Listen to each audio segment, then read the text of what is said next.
C'est aux environs de minuit que le jeune boulanger Alseni Baldé a reçu un coup de feu qui lui a ôté la vie. Selon son maître, les bourreaux de son apprenti sont deux hommes habillés en tenue militaire. C'est à 0 heure que l'enfant a fini de mélanger le farine, ce qu'il est en train de travailler là-bas. Maintenant, il a cherché à manger. Il est venu, il y a un moto qui gare chez moi là-bas, un moto 3 pinés. Il est rentré là-bas, il est en train de manger. C'est en ce temps, deux gendarmes sont venus, à partir de ce goudron là-bas, ils sont rentrés, ils sont tirés sur lui. Attristé par la nouvelle, le frère aîné de la victime manque de mots pour exprimer son amertume. Il travaille paisiblement pour aider sa maman et ses jeunes frères. Il est jumeau. Son père est décédé il y a longtemps. Il vit avec sa maman est malade. Sa maman même vient quitter à Conakry, ça n'a même pas fait au moins 2 mois pour venir chercher les médicaments. C'est le jeune là, avec son jumelle là, qui s'occupe d'eux. Bon. Ici, là, vous voyez, ce n'est même pas dans la rue, c'est dans les quartiers. Il y a beaucoup de fours ici, plus de 6 fours ici. Ils sont venus trouver, il est assis, il est en train de manger.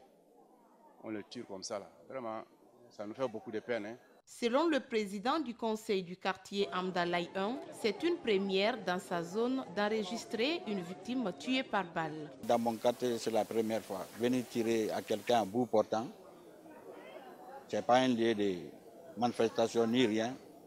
C'est un boulanger. Il est sur son lieu de travail. Le président de l'Union nationale des boulangers est monté au créneau pour dénoncer ce drame. Il demande à l'État de mettre la lumière sur ce cas d'assassinat. Il y a longtemps qu'on est en train de dénoncer les boulangers ne sont pas en sécurité. Donc, de mettre en enquête parce que nous avons la balle, nous avons le numéro de véhicule qui est venu extérieur. Bon, donc si le gouvernement ne prend pas la disposition pendant 2 à 3 jours, nous allons faire ce que nous devrons faire. En attendant que lumière soit faite, le corps de Alseni Baldé est à la disposition des autorités. Le chef d'État de la CEDEAO vient de prendre sanction contre la junte qui a renversé le président Mohamed Bazoum et ont agité la menace d'un recours à la force si ce dernier n'est pas rétabli dans ses fonctions. C'était à l'issue d'un sommet que les dirigeants de l'institution sous-régionale ont dénoncé ce énième coup de force et demandent le rétablissement de l'ordre constitutionnel dans un délai d'1 semaine.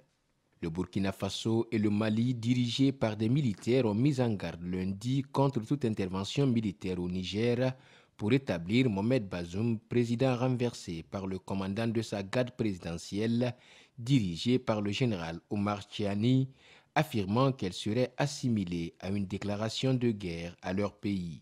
Cette mise en garde survient au lendemain de la menace d'usage de la force proférée par les dirigeants ouest-africains soutenus par leurs partenaires occidentaux, dont la France, aujourd'hui accusée par les militaires qui ont pris le pouvoir au Niger de vouloir intervenir militairement. Pour la cause, le président tchadien Mahatma Idriss Déby s'est rendu à Niamey pour tenter une médiation. Une initiative tchadienne, certes, il n'a pourtant pas de mandat de la CEDEAO. Sa venue à Niamey peut-elle permettre une avancée, se questionnent bon nombre d'analystes. Dans un communiqué publié ce 31 juillet, le CNRD s'est désolidarisé des sanctions prises par la communauté économique des États de l'Afrique de l'Ouest contre ce coup d'État de la junte au Niger. Dans le dit communiqué, il est mentionné que la République de Guinée réaffirme sa vision panafricaniste en apportant sa solidarité à la population nigérienne.